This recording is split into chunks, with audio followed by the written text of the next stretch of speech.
if my Nigerian people are listening to me, they know what I'm saying. Yeah. You know, all the like toxins we get from the environment, from the smoke, from the sun, Yeah. So the vegetables, the antioxidant properties we have in the vegetables can help combat all those radicals we accumulated, and it can help the cells, helps our body, and reduce the risks for infections. Assalamu alaikum, everyone. My name is Dr. Nusayb Ahmed. I'm from Kano State, Nigeria. I have my bachelor's in medicine and surgery, and I'm currently pursuing nutrition and dietetics. Any kind of herbal ingredient into your diet, know that what quantity needs to be taken, because quantity plays a really important role. If you are taking it in the correct amount, it's beneficial. If you are exceeding it, it might be very toxic to your body as well. So, you should be aware, and you see that the ingredient is not adulterated and you are taking the actual ingredient into your body. Yeah, so namaste everyone. My name is Khushi. I am from Gujarat, India, and I am currently doing my master's in clinical nutrition and dietetics. Best food you can have is curd. So basically, what happens is in our gut there are like two types of bacteria. There are like good bacteria and bad bacteria.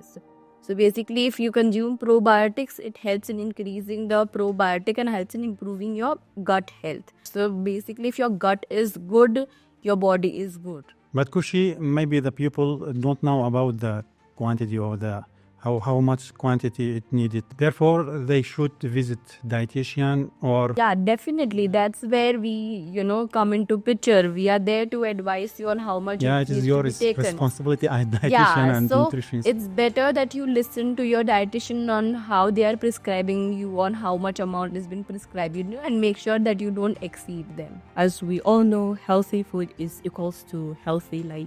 So like you are just trying to get a healthy food, but you are taking food that is not as healthy as a result of the food adulteration. Okay, Kushi, what is your advice for Indian people? For example, if you take cinnamon, okay, don't buy the cinnamon readily available powders from outside. What you can do is you can just bring the stick, and then just at home only you can maybe powder it at home itself, so that you know that it's pure. Breastfeeding women has to be cautious while taking fenugreek, as it can produces its odor through the breast milk.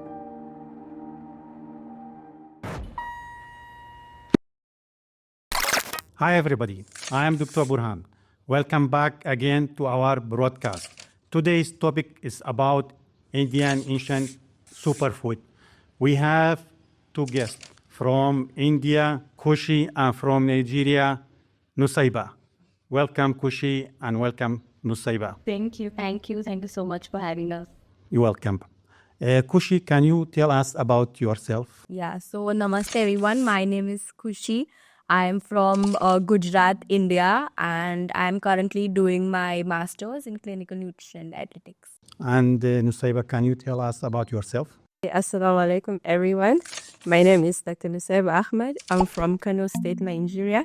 I have my bachelor's in medicine and surgery, and I'm currently pursuing nutrition and dietetics. Okay, Kushi.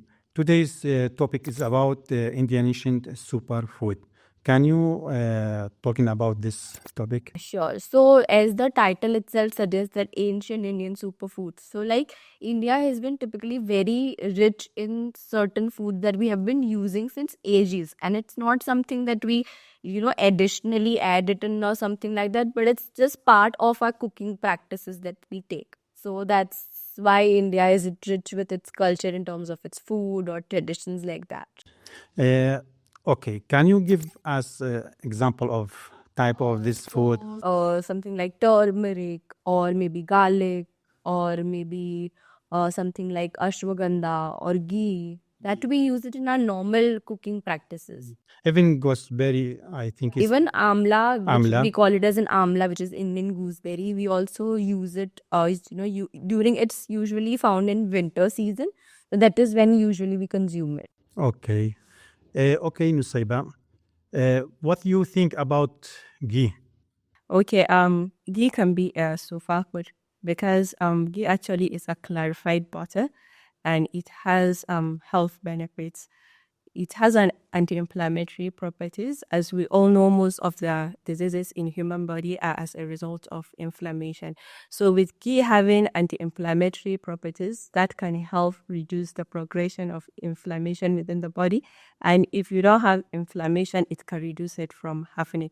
And also ghee has properties of helping in nutrient absorption within the body. As you take foods with nutrients and food with ghee can help in more absorptions of the nutrient within the body. So with these properties, we can regard ghee as a superfood. Can I add something on that? Yeah. So, like in India, people tend to consume, like, people think it's really beneficial. It is. It has some, it is rich in, fat soluble vitamins or something. But what happens is people are like, it's healthy, but then people don't have control on how much quantity they should be eating it. So at the end of the day, it's a saturated fat, right? And we all know that, consuming excess amount of saturated fat is not good for our health. So it's something like ghee should be consumed in our daily diet, but in small quantities, like, 5 to 10 grams per day by an individual, which will be beneficial to your health, right? So as we say, certain foods, if consumed in appropriate quantity, they can be beneficial to us, but if they are exceeded, they can be like a toxic to our body. Sometimes food it's good and sometimes It's food bad. is So it depends on the quantity, how much we should be taking it. and the condition of the human Yeah. body as well. Kushi, as we saw in the market, there are so many type of ghee, so many factory produce ghee. Can you just suggest or mention which type of ghee is good? It should be raw, like they are processed in home. Some people it processes the ghee from home. Yeah, that's exactly where I was coming. So usually in my point of view, usually ghee can be easily made at home. So the milk usually which we consume at our home, the milk is usually a pasteurized milk, which is obviously free from all the bacterial infection or like bacterial contamination, right? So if we, prepare the ghee at home, that is something best which we can consume rather than, taking it from somewhere where it has already been processed a lot. So we don't know what kind of additives are added, what kind of color and like coloring agents are also added, so we don't know if, they are mixing it with something else like margarine or something like that. We don't know, right? So it's better that, from the milk, we prepare it at home to get the maximum benefits. Nice. How about like the use of ghee? Like we can use it for so many times, like today we use it and use it tomorrow and use it after that. Or it should be used just for one time. So it depends on how you are storing it or storing it. So if from a certain amount of milk, if we are preparing the ghee, that should be, until the best time it needs to be kept. So maybe in like a steel vessel or something like that. We usually keep it in a steel vessel. It has been covered also so that, it does not get contaminated like that. Now we're coming to the ashwagandha. Talk about ashwagandha. As you are now dietitian and you have background with doctor, right? Yes. So ashwagandha is a herb. Commonly it's like group in all those herbs that are called adaptogens, meaning they adapt to stress and maintain balance within the body. So to talk about human body, we have certain hormones in the human body. Let's talk about cortisol. So cortisol, it's a hormone which is produced by the adrenal glands. Adrenal glands, it's a gland that is on top of our kidneys. So it produces cortisol. And cortisol is also called as stress hormone. It helps with it helps in the body. It regulates human body when there is stress, and it also has an anti-inflammatory properties when the body is in state of inflammation. So the work of ashwagandha here is it's adapt to the stress, it's control the cortisol that is released in the human body. It helps like by regulating it to not be overproduced.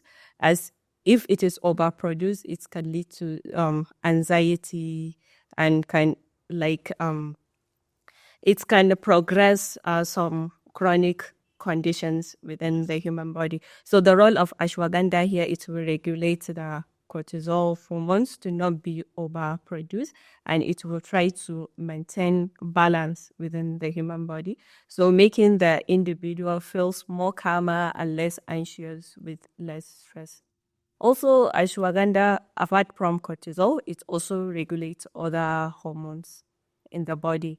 Overall function of it is just to maintain balance and make individual feels calm and with less stress and anxiety. Nice. What about you? So as she said, because it also helps in controlling cortisol level, it helps to lower it down, and it helps in relieving the stress. But it also, because of that relation, it also helps with it helps in giving you soother sleep. It gives you sound sleep. So that is also something which ashwagandha plays a really good role. Nice. Now I have other question for you, Fushi. Now, what makes moringa a nutrient powerhouse? Yeah, so like if we see moringa is some like a herb which has been used, and moringa is basically found in different forms in India. Usually, we get to have the powdered form is also available. It is rich in various nutrients packed. Also, it is like it has a really good property that it is like an anti-inflammatory properties. It has like antioxidant properties. It helps in reducing the oxidative stress as well. And it has also antimicrobial properties that also moringa plays. In addition to what she said, moringa also contains lots of minerals that are really beneficial for the body. Let's take calcium, for example, because calcium is good for the bones and the teeth, and it also contains iron. We know iron is good in RBCs production, and yes. How does turmeric support immunity and overall health? So turmeric is like a really, really great superfood, I would say, that we incorporate in our diet. So turmeric has a component within itself known as curcumin. Right? So it has a great property of anti-inflammatory properties. It has antioxidant properties. So even if, and it has really, really beneficial in some cases like cold or cough, and we use it regularly. So supposing if you have cold or cough, the first thing that we think of it is take a turmeric milk, which is like very commonly people drink it, especially during cold and cough, and it's been really beneficial. We've been saying anti-inflammatory a lot. I know not all people will understand what anti-inflammatory Yes. means. So I'm trying to break down what anti-inflammatory means.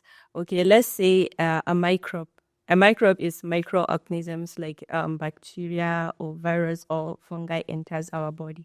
So when it enters our body, our immune cells is a natural cells that is within our body, and its function is to help attack the microbes that enters our body.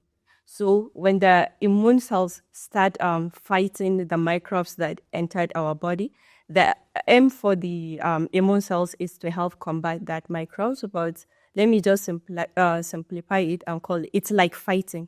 The microbe and the immune cells are fighting. So the fighting, Like T cell and B cell. yes. Yeah. So the fighting will result to inflammation.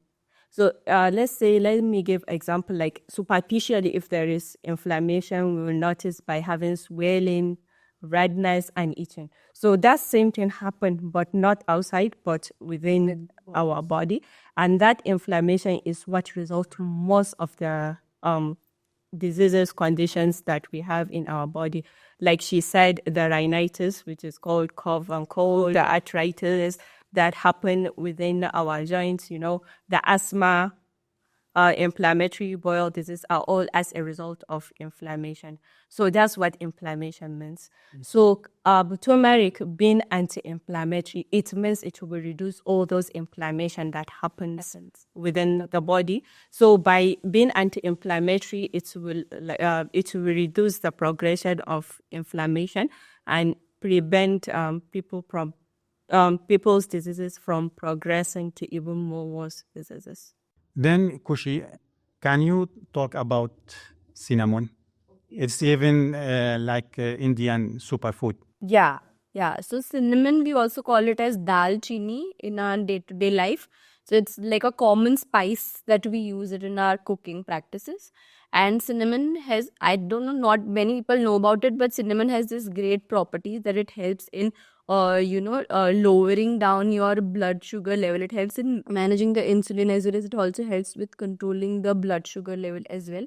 And apart from that, cinnamon is also really great for a heart health also. It also helps with controlling our cholesterol level. It it's lower the bad cholesterol level. So I think it's like a great spice that we use. Yes. Kushi, as I know, there is two type of cinnamon. One of them is like used for medical uses. Uses. Yeah. Yeah, so there are basically two types of cinnamon which there is one is cassia as well as with the Ceylon. Now the Ceylon one is something which has actual, medical benefits which needs to be consumed. Also, if this cinnamon is taken in larger doses, it can be same way toxic for our body. So it's very important to take it in, certain, quantities it's prescribed. Okay, Kushi, can we consider it like common and fenugreek as Indian superfood? Yeah, definitely. We're talking about if we say fenugreek, specifically the fenugreek seeds that are beneficial. They have been great for diabetes. Like even if you can prescribe it to your patients, like if you have diabetes, they can overnight soak the fenugreek seeds and take them into early morning. And it is great with managing your glycemic control. It helps with managing your sugars, basically the blood sugar levels. Also it is beneficial for your maintaining your LDL cholesterol levels in the body, so it's great for heart health also. Can women consume fenugreek for so long time? You have to be, cautious Is with it. fenugreek is safe? Yeah, it's safe, If but safe, if taken in the quantity prescribed. So if I have to say, you can take like a one spoon of fenugreek seeds every day. So the proportion matters and how much you are taking. But also it needs to make sure that if the person, like, you need to counsel the patient well. If the patient might take some medications, heart related medications, maybe they are like blood thinners, if they are taking, the fenugreek actually makes it even, like, fenugreek actually pushes its function of that medication. So it might even lead to conditions like maybe bleeding from stools or something like that. So in certain conditions we need to be very cautious. But if for an healthy individual, if they are taking one like spoon of fenugreek seeds each day is really good, especially if they have diabetes. For diabetes, it's also good. Nice. yeah, also, fenugreek is an aromatic compound, meaning it has an odor. So, and the odor is very strong. So, we all know fenugreek also has is a galactose, so it helps in milk production for lactation for Yeah. breastfeeding. So, but still, um, breastfeeding women has to be cautious while taking fenugreek, as it can produces its odor through the breast milk. Yes, right. Kushi, what is your advice to Indian people? Should they include Indian superfood to their meal? Yeah, definitely. And it's like we have been using this kind of superfoods in our daily diet. Like as we said, ghee we use it for our cooking, our on kind of curries, or maybe even if we drizzle it on our roti, or the which is known as the Indian bread, or even on rice also people like to drizzle a little bit of ghee.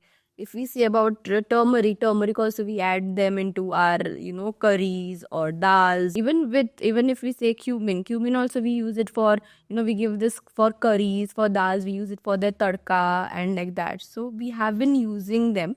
But for specific condition, if you ask, so depending on the condition, as we have discussed in this session, like for what benefits they give, depending on that they can definitely use them.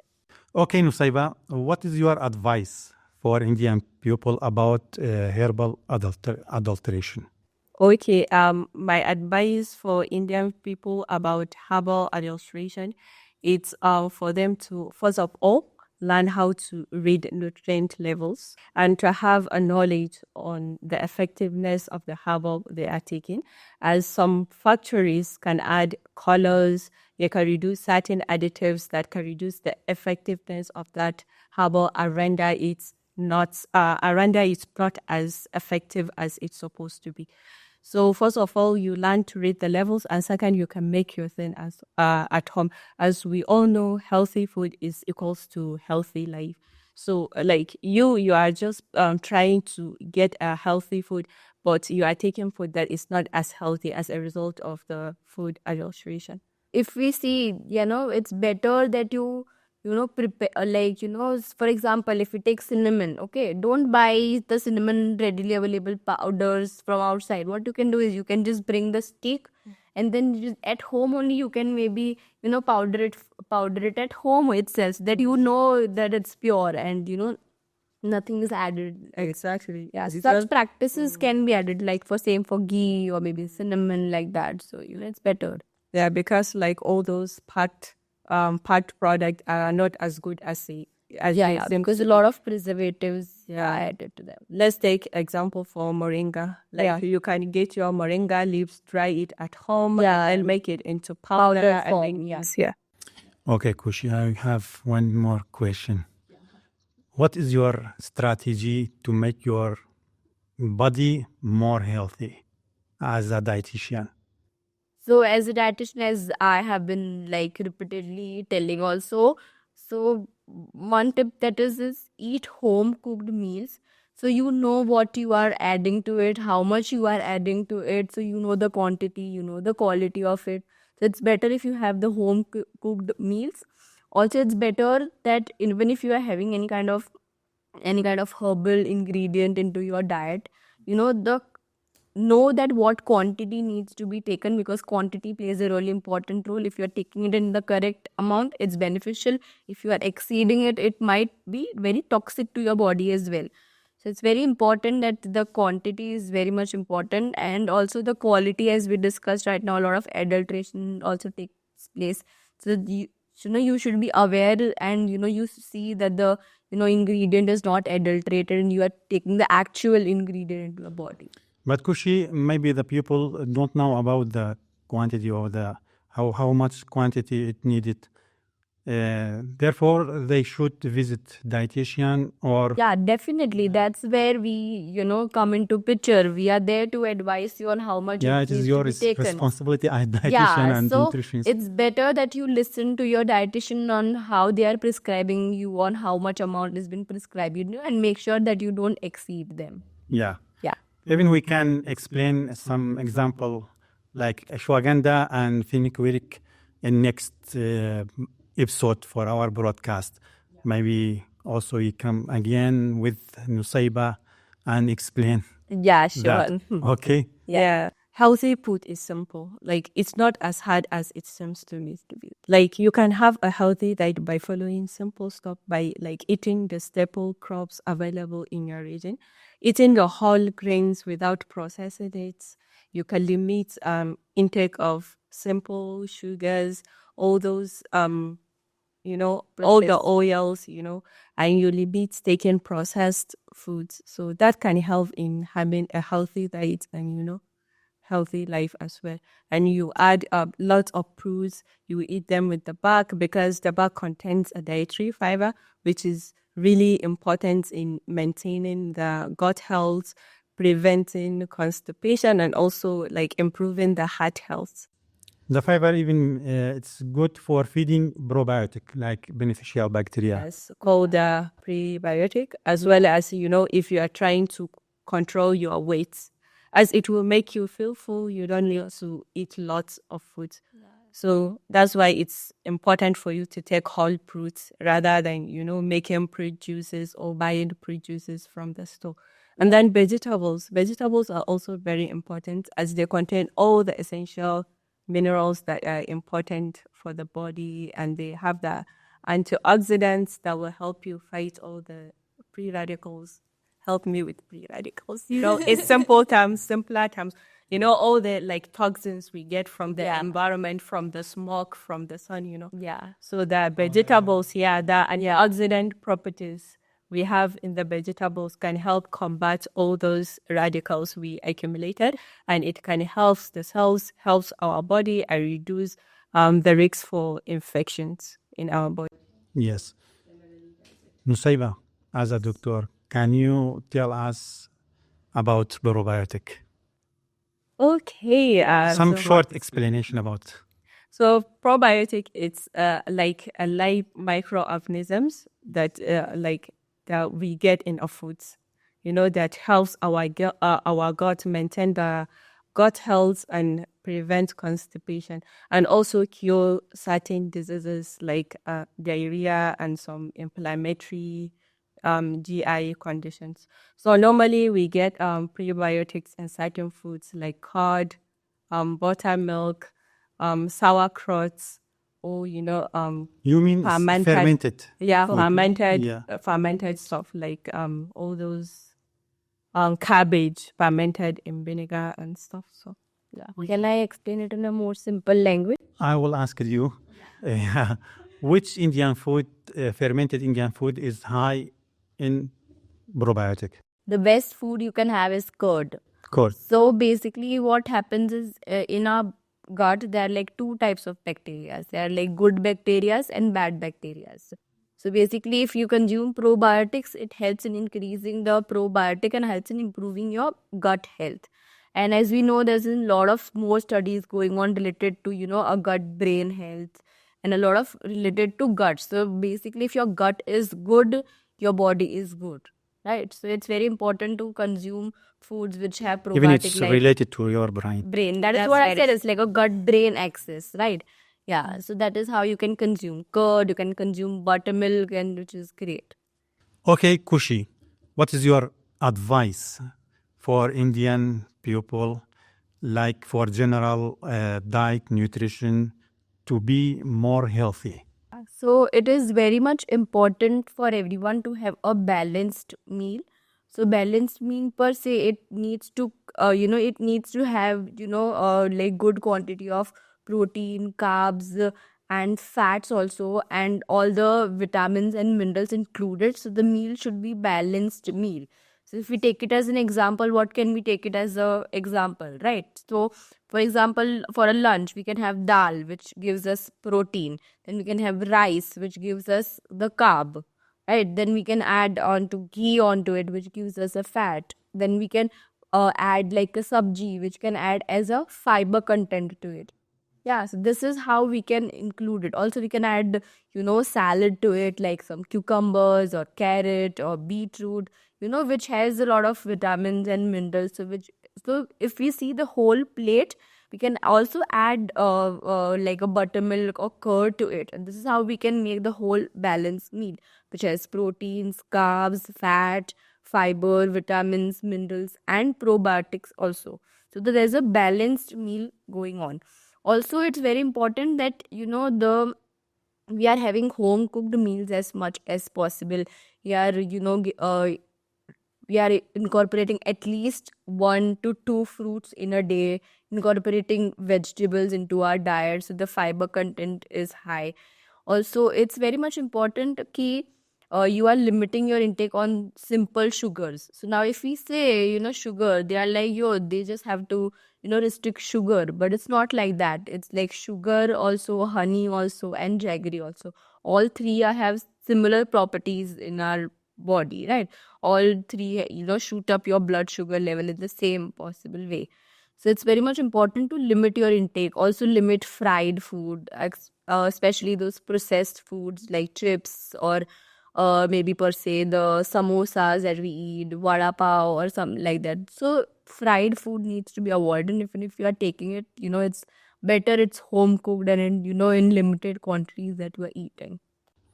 Very good, very good. Thank you for this perfect advice for Indian people. Okay, Nusaiba, you are from Nigeria. Can you talk about Nigerian people diet? Okay, in Nigeria, there are a lot of traditional foods we have. There is this food we call pap. It's also called gruel. In our language, it's called cocoa. And there is kosei. Kosei, it's made of beans. Beans, and they will like blend the beans and then add some stuff in it and then deep fry it. It's like a cake, but it's deep fried in oil. So they usually take it for breakfast, mostly in Nigeria, and other people will take tea, and bread, eggs, pepper soup. And then we have rice, the curries, and there is this traditional food that people normally eat at night. It's a very heavy meal. It is called tuwo. So it's made of semo or made of rice, and then with a curry, it's called egusi soup.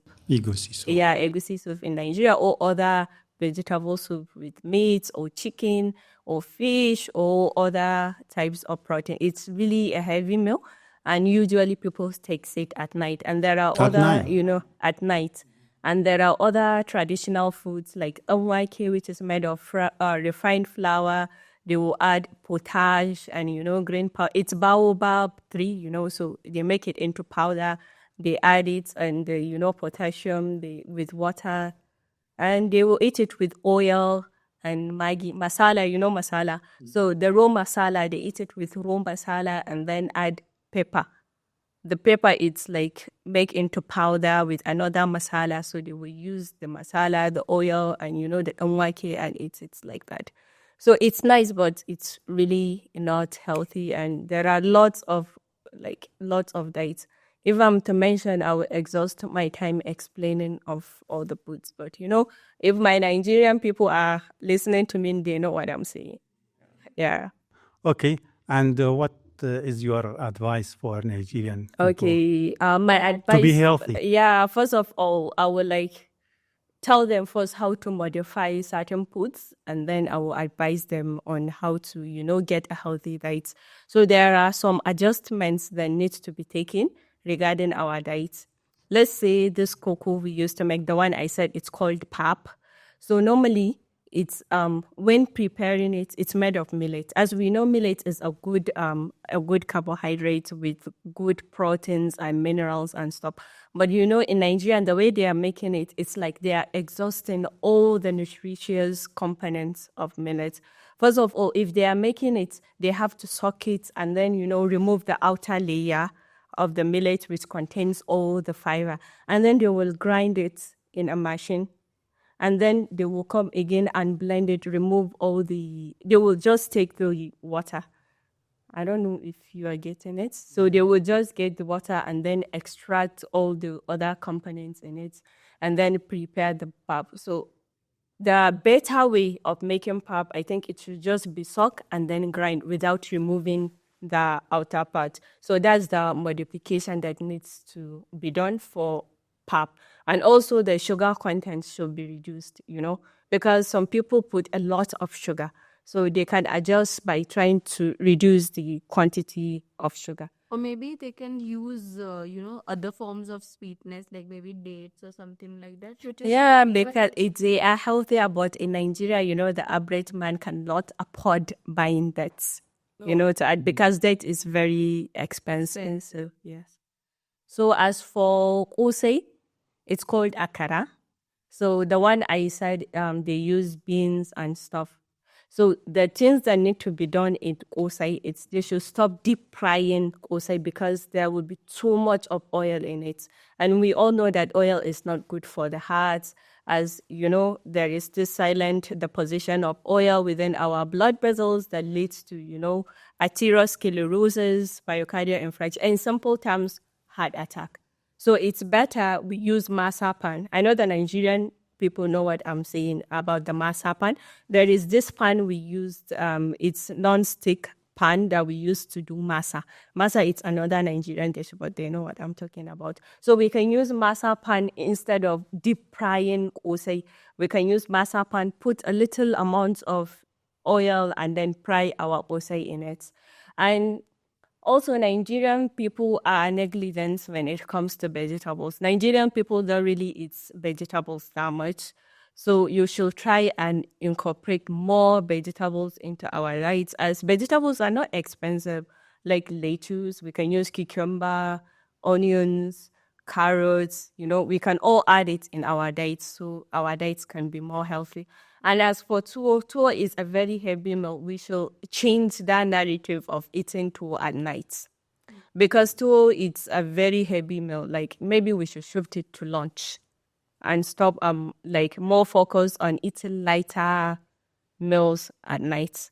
As we all know, like eating heavy meals is not good for the guts, as it has tendency to cause certain gastric issues, certain stomach issues. So I think practically does it, and eat more fruits. My people, please eat fruits. Whole lot of fruits.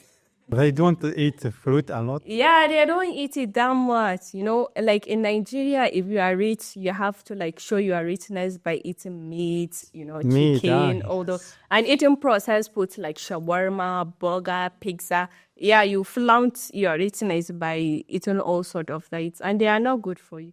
So it's better you eat the healthy food and improve your health rather than flaunt your richness through eating all those junk and unhealthy foods. So eat fruits and please limit eating. I cannot say stop, but you have to limit eating junk foods. Like maybe once in a while, once per month, take pizza once in a month. I am saying, yeah, even I take pizza. I will not lie, but I know my limits.